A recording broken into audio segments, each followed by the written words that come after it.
levez, bien-aimés, pour la lecture de la parole. Nous allons prendre... Le pasteur a dit ce matin qu'il y aura un message de foi, donc on va prêcher sur la foi. On va prendre dans l'épître, première épître de Paul à Timothée. 1 Timothée, donc, chapitre 1er. Nous lisons à partir du verset 12. « Je rends grâce à celui qui m'a fortifié, à Jésus-Christ notre Seigneur, de ce qu'il m'a jugé fidèle, en m'établissant dans le ministère, moi qui étais auparavant un blasphémateur, un persécuteur, un homme violent, mais j'ai obtenu miséricorde parce que j'agissais par ignorance, dans l'incrédulité. Et la grâce de notre Seigneur a surabondé avec la foi et la charité, l'amour donc, qui est en Jésus-Christ. » C'est une parole certaine et entièrement digne d'être reçue que Jésus-Christ est venu dans le monde pour sauver les pécheurs, dont je suis le premier. Paul, il n'accuse pas les autres, il reconnaît qu'il prêche la bonne nouvelle, mais il sait d'où il vient. Il rend grâce à Dieu de ce que le Seigneur l'a sauvé, et lui, le premier des pécheurs. Mais j'ai obtenu miséricorde. On ne reste pas pécheur toute sa vie, mais quand le Seigneur nous a sauvés, merci Seigneur, on marche en nouveauté de vie. Mais j'ai obtenu miséricorde afin que Jésus-Christ fit voir en moi le premier toute sa longanimité pour que je servisse d'exemple à ceux qui croiraient en lui pour la vie éternelle. Vous savez, quand on a réalisé la grâce de Dieu dans sa vie, dans notre vie, quelquefois ce sont même le cœur est débordant de joie. Le cœur débordant de reconnaissance vis-à-vis du Seigneur. Et l'apôtre Paul continue donc au verset 17, il dit, il réalise d'où il vient, lui l'ancien blasphémateur, persécuteur, violent, qui agissait par ignorance, et réalisant la grâce de Dieu qui, dans sa vie, il dit au verset 17, au roi des siècles, immortel, invisible, seul Dieu, soit honneur et gloire au siècle des siècles. Amen. C'est son cœur qui déborde là, qui dit « Comment est-ce que je peux remercier ce Dieu qui m'a sauvé de la boue du péché ?» Alors, il dit à Timothée, le commandement, verset 18, « Le commandement que je t'adresse, Timothée, mon enfant, selon les prophéties faites précédemment à ton sujet, c'est que d'après elles, tu combattes le bon combat, en gardant la foi et une bonne conscience. » Cette conscience, quelques-uns l'ont perdue et ils ont fait naufrage par rapport à la foi. De ces nombres sont Hyménée et Alexandre que j'ai livré à Satan afin qu'ils nous apprennent à ne pas blasphémer. C'est le verset clé de notre étude. Le commandement que je t'adresse, Timothée, mon enfant, selon les prophéties faites précédemment à ton sujet, c'est que d'après elles, tu combattes le bon combat. Est-ce que nous combattons le bon combat? La sœur disait tout à l'heure que le combat se gagne à genoux. La victoire s'arrache à genoux. Mais en gardant la foi et une bonne conscience, nous allons demander la grâce de Dieu. Seigneur, te bénissons pour ta grâce, pour ta bonté, ton amour. Te bénissons, Seigneur, une fois de plus pour ce moment que tu nous donnes, Seigneur, d'être à l'écoute de ta parole. Combien, Seigneur, nous voulons recevoir de ta part et combien nous voulons être disposés, Seigneur notre Dieu, à écouter, non seulement à écouter, mais aussi à mettre en pratique ta parole. Béni soit ton nom. Merci pour mon frère, ma soeur, que tu bénis, que tu visites encore cet après-midi. Nous prions que tu glorifies ton nom au milieu de nous, toi qui connais les besoins des cœurs, les cris des cœurs, tu connais les attentes, Seigneur mon Dieu. Ma prière que tu puisses vraiment passer dans le rang et faire du bien à tout et chacun. Merci pour tout, sois béni à jamais, au nom de Jésus. Amen. Amen, pour vous asseoir. C'est magnifique quand on connaît le Seigneur, on a entendu les témoignages tout à l'heure. Je ne sais pas, mais quelque chose en nous doit se manifester, quelque chose en nous doit montrer qu'on est enfant de Dieu. En tout cas, on voit ici Paul qui fait allusion à sa vie passée, mais réalisant combien Dieu est bon. On ne peut pas passer sous silence ce que Dieu a fait dans notre vie. Alors, partant de cette expérience, il sait qu'il doit transmettre un message à d'autres. Il dit à Timothée, son fils spirituel, il dit, le commandement que je t'adresse, Timothée, mon enfant, selon les prophéties faites précédemment à ton sujet, c'est que d'après elles, tu combattes le bon combat. Cet après-midi, j'ai à cœur de partager avec vous le combat spirituel. Vous savez, quelquefois nous nous perdons dans des futilités, je vais dire cet après-midi. Quelquefois nous prions, mais nous prions pas dans la bonne direction. Quelquefois même, nous sommes même dans notre vie chrétienne, nous prenons des directions qui ne sont pas pour la gloire de Dieu et on se perd dans des détails. On se perd dans des choses qui ne sont pas pour la gloire de Dieu. Plusieurs fois, l'apôtre Paul va parler du combat spirituel.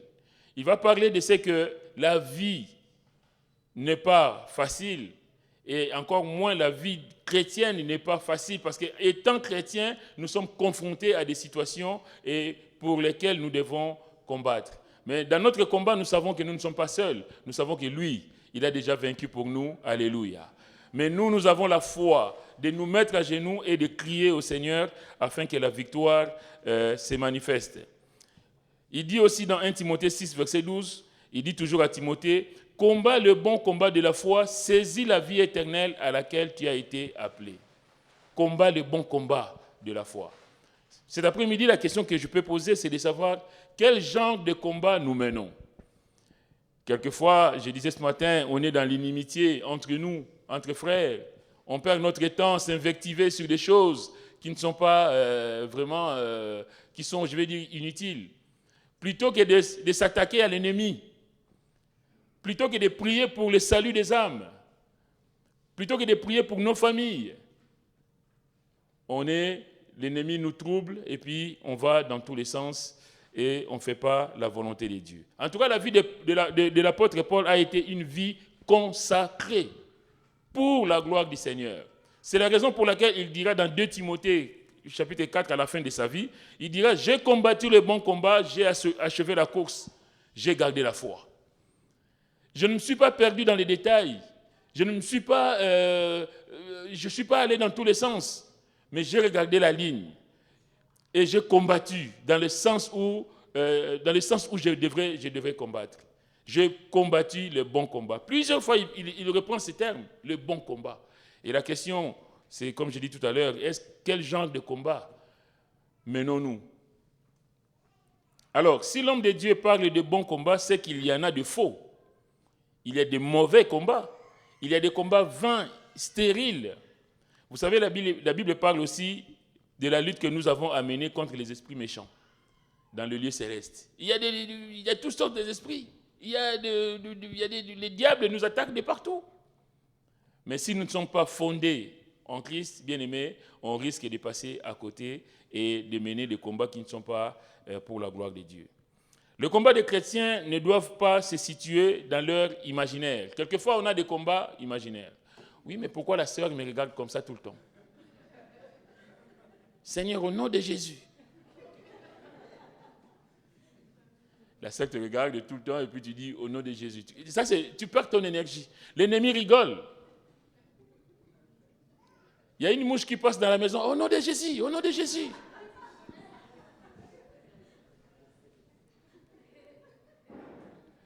Le vrai combat, ce n'est pas celui-là. Laisse la mouche passer. Laisse la mouche faire sa vie. Mais prenons le temps de nous tenir devant le Seigneur. Prenons le temps de chercher la face de Dieu. Il y a des choses à l'église. Il y a des choses dans nos familles. Il y a des situations pour lesquelles Dieu a besoin de toi, de moi, pour que nous plions les genoux et que nous crions à lui, plutôt que de s'attaquer aux mouches. Des combats imaginaires. On cherche des combats là où il n'y a pas de combat. Il y a d'autres qui ont des problèmes tout le temps. Et c'est toujours la faute des autres. Ah, je vais prier pour cette sœur-là parce que moi je crois que non, ça ne va pas du tout. Mais qu'est-ce qui ne va pas? Tu perds ton énergie pour rien, pour des histoires qui n'existent même pas. On est dans des faux combats. On est dans des faux combats. Et pendant ce temps, il y a des problèmes sérieux. Il y a des gens qui sont malades, qui ont besoin que tu intercèdes pour eux. Il y a des besoins dans ta famille, il y a des besoins dans ton assemblée pour lesquels tu ne t'investis pas et tu es en train de te perdre dans des choses qui ne sont pas pour la gloire de Dieu. Il y en a qui ont des problèmes, et s'ils ont des problèmes, c'est toujours la faute des autres. J'ai des difficultés dans ma vie, c'est toujours la faute des autres. Et ça nous bouffe. Permettez-moi l'expression, ça nous bouffe notre énergie. Et Dieu a besoin de ton énergie, de mon énergie, pour sa gloire. La foi, c'est dire, Seigneur, les situations que je connais, les situations que je traverse, les situations que connaissent mes frères, mes sœurs, les sujets de prière donnés à l'Église, je vais me mettre à genoux, Seigneur, pour que ton nom soit glorifié. C'est ça l'enfant de Dieu.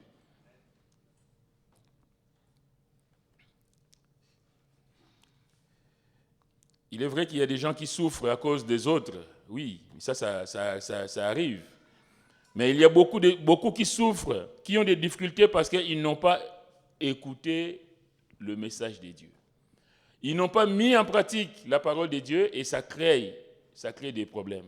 Et parce que ça crée des problèmes, on est perdu. On ne sait pas trop comment s'y prendre. Vous savez, pour soigner une maladie, il faut diagnostiquer la cause. Il y a des problèmes pour lesquels on doit prier, mais tu vas prier, tu vas dans tous les sens. Mais la cause, est-ce que tu l'as repérée? La cause de ta souffrance, est-ce que tu l'as repérée? La cause de ma difficulté, est-ce que je l'ai repérée? Je vais prier pour éradiquer la cause. Parce que quand j'éradique la cause, les conséquences, inévitablement, n'existent plus. Mais quand on prie dans tous les sens, on va dans tous les azimuts et rien n'est fait, la cause est toujours là. La source sera toujours là et la souffrance sera toujours là. Après on dit, Seigneur, tu ne fais rien dans ma vie. Seigneur, pourquoi les autres rendent des témoignages que tu les as bénis? Et moi, je n'ai jamais été béni. Mais est-ce que tu as vu la raison pour laquelle tu es dans cette situation? Ou en tout cas, tu as cherché à connaître la raison pour laquelle tu te mets dans cette situation. Les faux combats nous détournent des véritables combats que nous devons mener pour la gloire de Dieu.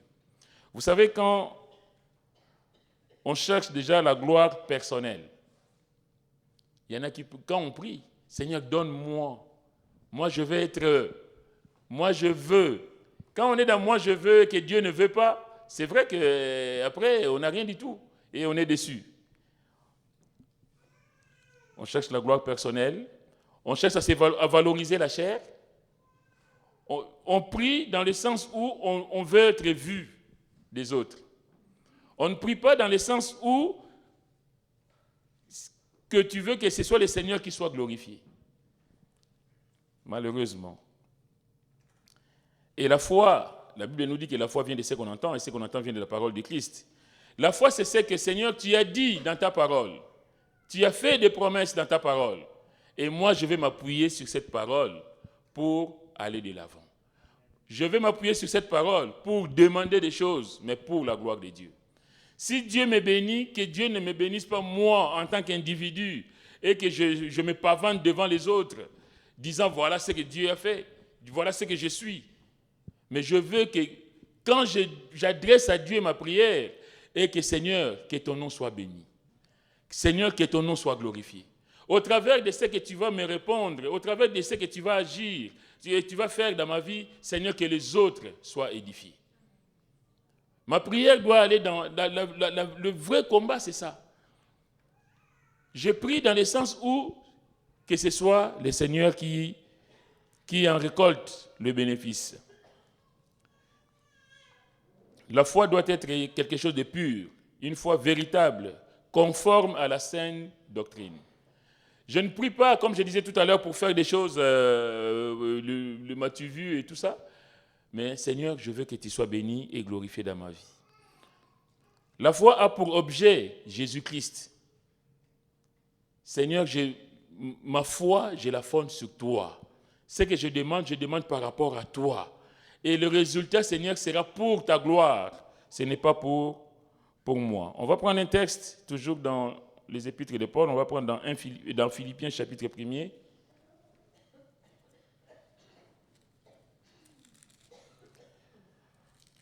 Que Paul, lui, n'a pas cessé, en tout cas, de combattre pour la gloire du Seigneur.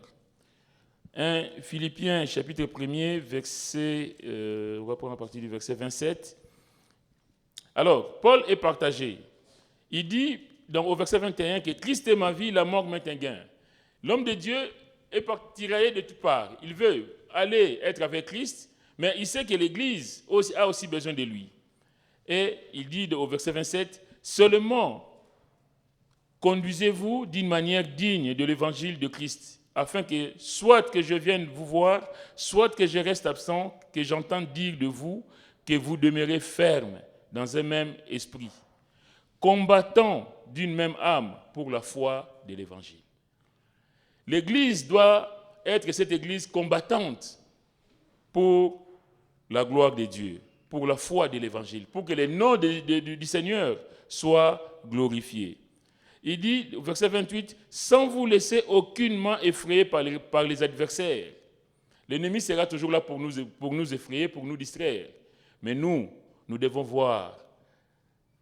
Le but, c'est que l'Évangile soit annoncé. Sans vous laisser aucunement effrayer par les adversaires, ce qui est pour eux une preuve de perdition, mais pour vous des saluts, et cela de la part de Dieu. Car il vous a été fait la grâce par rapport à Christ, non seulement de croire en lui, mais encore de souffrir pour lui. Si je souffre pour le Seigneur, ce n'est pas grave, c'est pour le Seigneur. Merci Seigneur. En soutenant le même combat que vous m'avez vu soutenir et que vous apprenez maintenant que je soutiens. Toute sa vie était une vie de foi, une vie où il y avait des combats à mener. Mais ces combats, il ne le mène pas tout seul, il les mène avec les seigneurs, soutenant le même combat que vous m'avez vu soutenir. Toute notre vie sera une vie de combat. Le Seigneur nous bénit, mais l'ennemi sera toujours là pour nous déstabiliser, pour nous distraire aussi, mais nous devons nous regarder, continuer à avoir la foi et marcher pour la gloire du Seigneur. On va prendre dans Colossiens, on va voir que toute sa vie, il parle du combat, il parle de cette vie qui n'est pas facile, mais tout doit reposer sur le Seigneur. Colossiens chapitre 1er, à partir du verset 28, il dit, c'est lui, donc c'est Jésus, que nous annonçons, exhortant tout homme et instruisant tout homme en toute sagesse, afin de présenter à Dieu tout homme devenu parfait en Christ. C'est à quoi je travaille en combattant avec sa force. Il travaille à l'évangélisation. Il veut gagner des âmes pour le Seigneur. Il ne se perd pas dans des choses inutiles, mais son but, c'est, il dit, exhortant tout homme, instruisant tout homme, et afin de présenter tout homme devenu parfait en Christ. C'est à quoi je travaille en combattant avec sa force qui agit puissamment en moi. Et au verset 1er du 2e chapitre, il dit, « Je veux en effet que vous sachiez combien est grand le combat que je soutiens pour vous et pour ceux qui sont à Laodicée et pour tous ceux qui n'ont pas vu mon visage en la chair, afin qu'ils aient le cœur rempli de consolation. » Donc cet homme est en train de prier, de mener un combat, mais il mène son combat pour les assemblées de Dieu, pour l'Église du Seigneur. Bien aimé, combien c'est important, nous devons prier pour notre assemblée ici, mais aussi pour les autres, pour d'autres églises, pour d'autres chrétiens. Que Dieu puisse agir, intervenir. Je veux en effet que vous sachiez combien est grand le combat que je soutiens pour vous, pour l'église de Colossiens, mais aussi pour ceux de Laodicée. Je ne perds pas mon temps à critiquer les autres, à faire des choses, je ne sais pas quoi, mais je soutiens un combat pour la gloire de Dieu. Et cet homme avait cette foi, la foi il sait que ce qu'il demande, Dieu va lui accorder. Vous savez, la Bible nous dit, or la foi est une ferme assurance des choses qu'on espère, une démonstration de celles qu'on ne voit pas. La foi. C'est quoi la foi? C'est ça. Une ferme assurance des choses qu'on espère. Une démonstration de celles qu'on ne voit pas. Vous savez, la démonstration, l'assurance déjà, c'est la certitude. Seigneur, parce que tu l'as dit, Seigneur, je le crois. Seigneur, parce que tu l'as promis, j'ai déjà reçu par la foi ce que tu m'as promis. Alléluia. Je ne suis pas là en train de perdre mon temps, mais je suis là en train de prier en sachant ce que le Seigneur fait, ce que le Seigneur dit et ce que le Seigneur promet dans sa parole. Si on jeûne, on passe son temps à jeûner, mais pour des choses qui ne sont pas pour la gloire de Dieu, je peux vous dire qu'on peut jeûner 3 jours de jeûne à sec, il n'y aura rien. Parce qu'on n'est pas dans la volonté de Dieu et on est en train de mener un combat qui n'est pas le bon. Que Dieu nous aide à faire la différence. Est-ce que je vais prier pour prier? Est-ce que je vais parler à Dieu pour parler? Ou je sais ce que Dieu dit dans sa parole? La foi, ce n'est pas... le chrétien, je veux dire, n'a pas une foi aveugle. C'est une foi éclairée par la parole de Dieu. Elle vient de ce que Dieu révèle, de ce qu'il fait connaître par sa parole. La foi, ce n'est pas quelque chose de « Ah oui, j'ai la foi, comme ça j'ai la foi ». La foi, c'est, je répète ce que j'ai dit, mais c'est basé sur la parole de Dieu. La foi, c'est basé sur la promesse de Dieu. Et la foi, c'est basé sur Dieu lui-même. On va prendre dans Marc chapitre 11, ce que le Seigneur nous dit. Marc 11.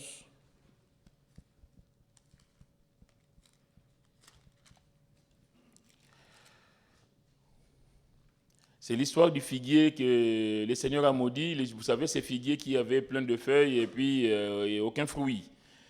Le Seigneur dira au verset 14, prenant alors la parole, il lui dit, que jamais personne ne mange de ton fruit. Et ses disciples l'entendirent.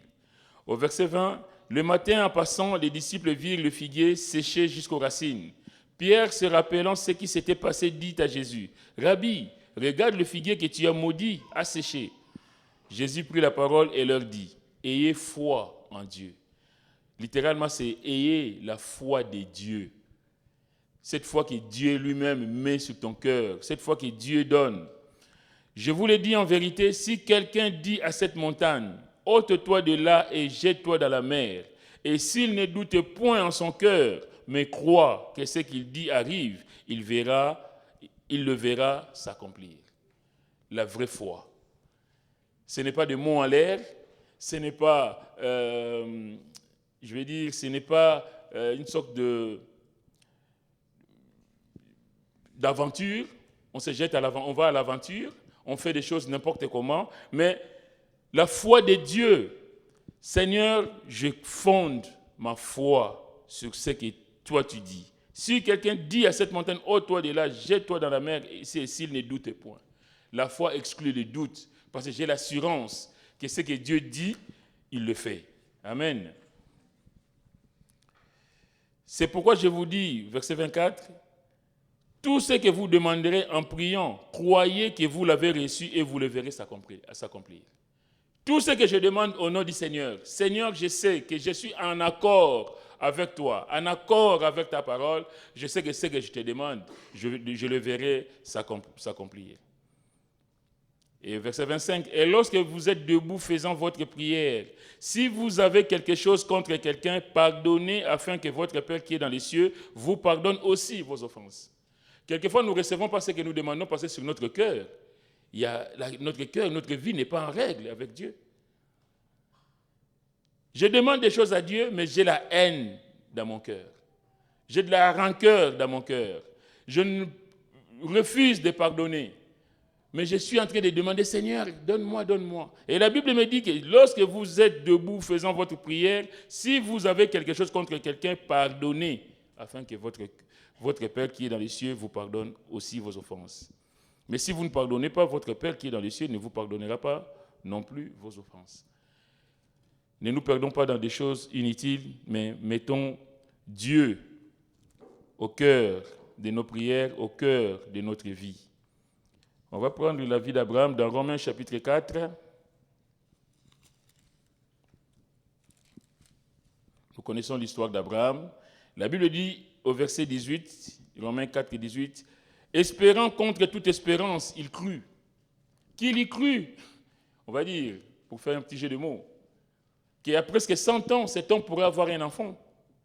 Espérant contre toute espérance, il crut, en sorte qu'il devint père d'un grand nombre de nations, selon ce qui lui avait été dit. Telle sera ta postérité. Espérant contre toute espérance. Dieu lui a dit, Seigneur, parce que tu l'as dit, je sais que tu vas l'accomplir. Et sans faiblir dans la foi, il ne considéra point que son corps était déjà usé, puisqu'il avait près de 100 ans, et que Sarah n'était plus en état d'avoir des enfants. Il ne douta point par incrédulité au sujet de la promesse de Dieu, mais il fut fortifié par la foi, donnant gloire à Dieu. Amen. Il fut fortifié par la foi. Que m'importe l'âge que j'ai, Seigneur, si tu as promis quelque chose pour moi.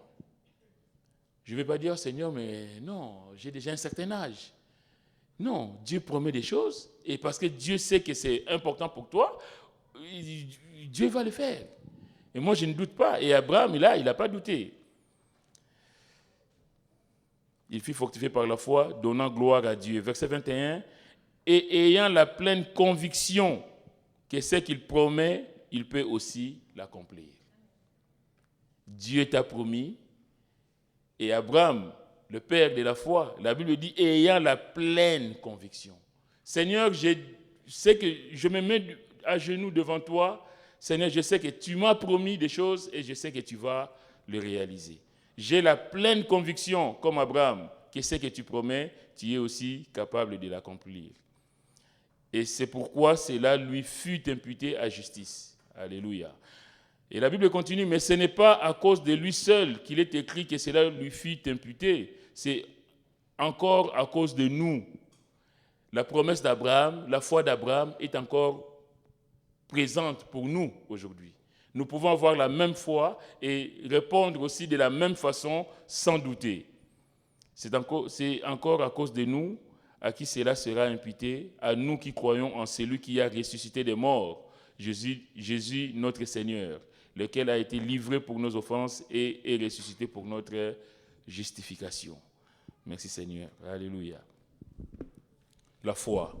La vraie foi, c'est celle-là, c'est celle qui ne doute pas, c'est celle qui me permet de toucher le cœur de Dieu, c'est celle qui est basée en tout cas sur le Seigneur et le Seigneur seul. Je disais tout à l'heure que l'enfant de Dieu doit identifier l'origine des problèmes. Quand on ne connaît pas l'origine des problèmes, c'est difficile de trouver des solutions. Mais quand on a identifié la cause, l'origine des souffrances, et on peut lutter contre. On peut cibler notre demande. On peut cibler la prière. On peut orienter notre prière sur quelque chose de bien précis. Mais quelles sont les origines des attaques de beaucoup de chrétiens? Il y a le diable, évidemment, qui ne nous fait pas de cadeaux. Ça va de soi. On est en conflit permanent. Lui, il attend qu'une chose, c'est de nous faire tomber. Il attend qu'une chose, c'est de nous avoir avec lui. Nous avons ce que le Seigneur a dit à Pierre dans Luc 22, que Satan l'a réclamé pour le cribler comme du froment, mais lui, il a prié pour lui. Combien nous devons savoir que quand le diable nous attaque, l'ennemi nous agresse, mais nous savons que Jésus est là pour intercéder en notre faveur. Nous devons avoir cette certitude que oui, il y a des choses qui peuvent nous arriver, qui peuvent même nous déstabiliser, parce que c'est le plan de l'ennemi. L'ennemi ne nous fera jamais des cadeaux. Mais Seigneur, je sais que toi, tu intercèdes pour moi. Je sais que Seigneur, tu es présent dans ma vie. Parce que tu es présent, Seigneur, je ne doute pas. Quels que soient les combats, quelles que soient les difficultés, je sais que, Seigneur, tu es là. Il y a aussi les péchés et la chair. Une vie morale bafouée. Ce sont des origines de souffrance de beaucoup des enfants de Dieu. On laisse le péché gagner du terrain dans notre vie. On ouvre une brèche au désordre. On veut satisfaire la chair et non l'esprit. Et après, on a des difficultés. Mais dès qu'on a compris qu'il y a un péché dans ma vie qui m'empêche de voir la main de Dieu, qui m'empêche de voir la puissance de Dieu de se réaliser dans ma vie, qu'est-ce que je fais? Mais Seigneur, je demande pardon. Je ne peux pas continuer à faire comme si tout allait bien, faire des jeûnes de 30, 40 jours, en sachant que ma vie n'est pas en règle devant Dieu. C'est quelque part se moquer de Dieu. Tu sais bien que dans ta vie, il y a du désordre. Et là, tu vas, ah ouais, frère, on va jeûner, hein, on va jeûner 3 jours, ouais, 3 jours, on va jeûner. Et on imagine que Dieu va répondre à des prières comme ça. Moi, je ne crois pas. Dieu attend de nous que notre vie soit en règle avec lui. Il y a des choses qu'on peut ignorer. C'est pourquoi le psalmiste dira, pardonne-moi mes péchés, même ceux que j'ignore. Oui, il y a des choses que je peux ignorer, mais il y a des choses qui sont, je vais dire, connues. Celui qui vit dans le péché, il sait qu'il vit dans le péché. On n'a pas besoin de le lui dire, il le sait. Si tu passes ta journée devant Internet à regarder des films obscènes, tu le sais. Personne ne le sait ici, mais tu le sais.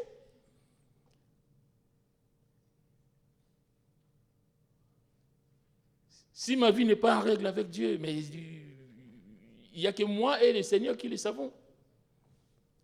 On a beau dire, ouais, on va prier, on va jeûner. Et puis là, c'est des coups d'épée dans l'eau. 3 jours, 4 jours. Ça c'est des faux combats. On prie pour rien. Les origines de certaines attaques aussi, c'est l'usure, la routine. Quelquefois, on dit, ah ben oui, ça fait des années que j'ai pris. Bon, c'est pas la peine, je ne continue plus, j'arrête. Et souvent, c'est là que le Seigneur va agir. Vous savez, le peuple de Dieu est resté quand même 430 ans esclave en Égypte. Est-ce que pendant plus de 4 siècles, Dieu ne savait pas qu'Israël était esclave en Égypte? Mais Dieu fait toutes choses belles en son temps. Il y a des demandes qui ne sont pas exaucées aujourd'hui parce que tout simplement, ils ne sont pas en accord avec la volonté de Dieu. Je vous ai donné l'exemple d'une fois ici de ma fille qui a 15 ans, qui ici me demandait une voiture. Je ne peux pas lui acheter une voiture. C'est normal. Mais si à 18 ans, elle a son permis, elle me dit, papa, moi, à Noël, je veux un cadeau, je veux une petite voiture. Si je peux. Je ne peux pas. Oui, là, c'est normal. On rentre dans les règles, on rentre dans le cadre. Mais tu fais une prière qui est hors cadre. Mais après, on dit que Dieu n'agit pas. Et puis, on a prié, on a passé du temps. Après, on dit, bon, je suis fatigué, c'est même pas la peine. Tout à l'heure, la sœur Myriam qui donnait son témoignage sur cet accueil-là qu'elle a eu en Corse. Vous savez, moi, c'était en 1979, j'étais en Afrique. J'ai été accompagner mon neveu qui devait aller à l'école en province. Et au retour, on fait un grave accident. On a fait des tonneaux.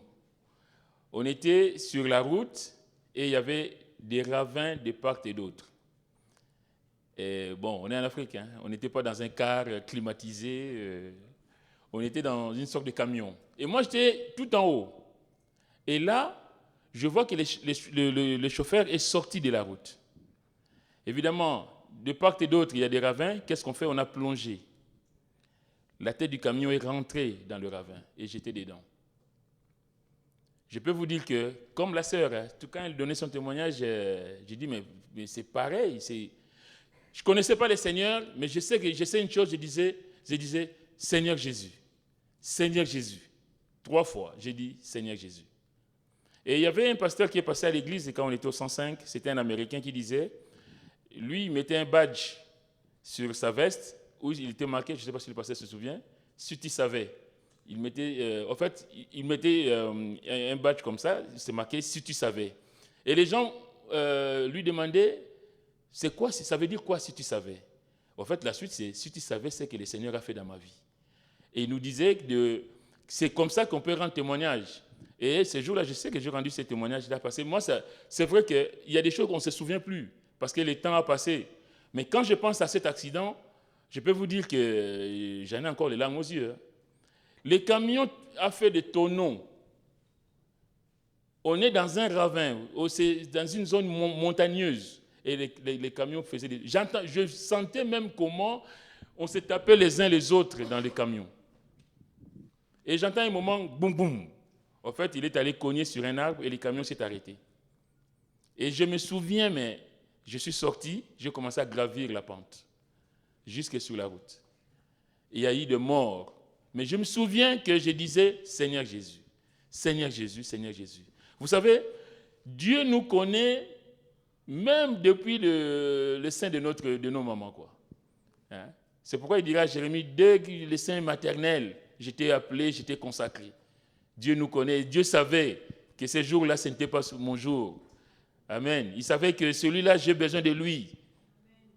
Celui-là, il va servir pour la gloire de mon nom un jour.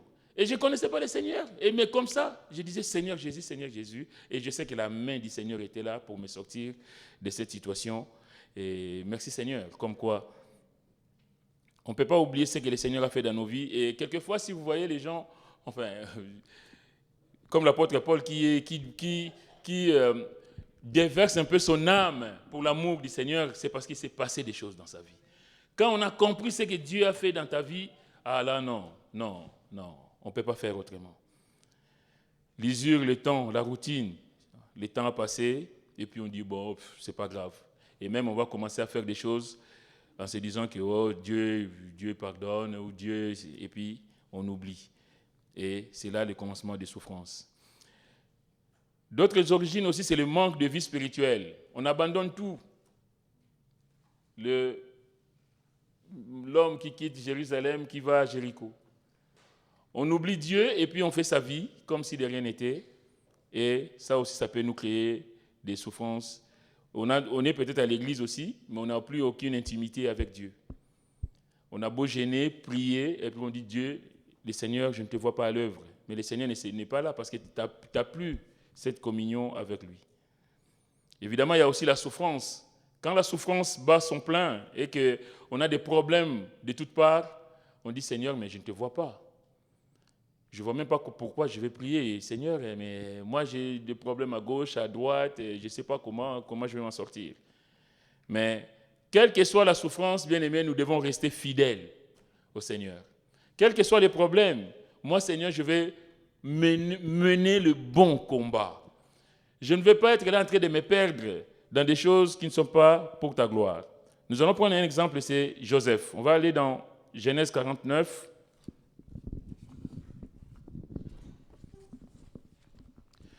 Genèse chapitre 49.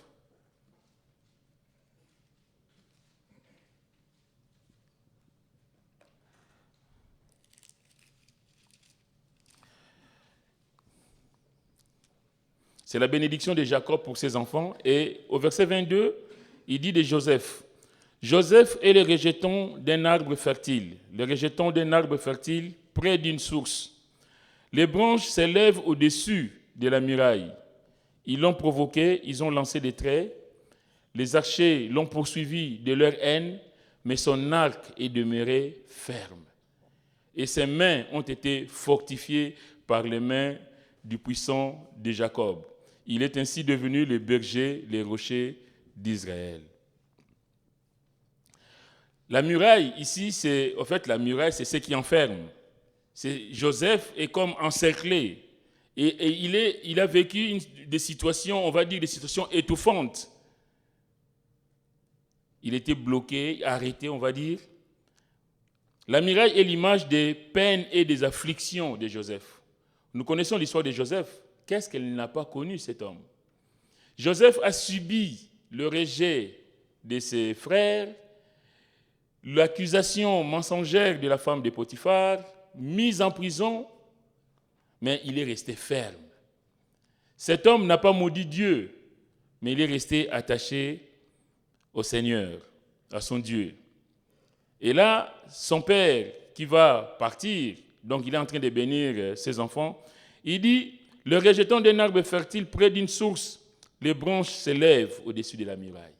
Vous savez, les murailles, j'ai dit tout à l'heure, c'est des peines, les afflictions qu'il a subies, mais ses mains étaient au-dessus. Vous savez, dans la difficulté, bien-aimés, quand on est acculé de partout, à gauche, à droite, partout, on ne sait pas où aller, mais quand on a le Seigneur pour appui, il faut que nos mains s'élèvent au-dessus de la difficulté. Il faut qu'on s'appuie sur le Seigneur pour passer au-dessus. Si on ne peut passer ni à droite ni à gauche de l'obstacle, il reste une seule chose, c'est de pouvoir s'élever au-dessus de l'obstacle. Et je ne me lève pas au-dessus de l'obstacle tout seul, mais je me lève, Seigneur, en m'appuyant sur toi pour surmonter l'obstacle. Joseph, son nom veut dire Dieu a ajouté. Plusieurs fois dépouillé, mais plusieurs fois revêtu par Dieu. J'ai pris, Seigneur, je sais que quelles que soient les situations que je traverse, prenons l'exemple de Joseph, rien ne peut m'empêcher de te dire merci, rien ne peut m'empêcher d'aller de l'avant avec toi. Plusieurs fois dépouillé, plusieurs fois Dieu l'a revêtu. Plusieurs fois Dieu a encore ajouté des bénédictions. Cet homme est allé de bénédiction en bénédiction. Parce qu'il n'était pas en train de mener de faux combats, il n'était pas en train d'accuser ses frères, il n'était pas en train de murmurer contre Dieu, mais il avait foi en Dieu. Alléluia. Vous savez, il faut se dépouiller des choses de ce monde, de notre moi, pour que Dieu nous revête de ses vêtements, de ses valeurs. Nous voulons voir la main de Dieu dans notre vie, nous voulons être guéris, nous voulons avoir des bénédictions de toutes sortes. Bien-aimés, nous devons nous dépouiller des choses de ce monde afin que Dieu nous revête de ses vêtements royaux. Image de Jésus, Joseph, c'est un type de Jésus-Christ. Image de Jésus-Christ qui a été haï, rejeté, dépouillé, crucifié. Mais par la résurrection, il s'est élevé au-dessus de la muraille de la mort. Alléluia. Ses mains ont été au-dessus de la muraille. Le tombeau est vide parce que les tombeaux ne pouvaient pas le retenir. Parce qu'il est Dieu, il est saint. Il s'est donné volontairement pour toi et pour moi. Et il a vaincu la mort. Par son ascension, il s'est élevé au-dessus de toutes les murailles et il règne dans les cieux. Alléluia. Il a tout mis sous ses pieds et il a tout pouvoir pour nous secourir, toi et moi, mon frère, ma soeur, si nous avons foi en lui. Si nous ne perdons pas notre temps dans de faux combats, mais si nous menons le bon combat en nous appuyant sur lui, que Dieu vous bénisse. Amen.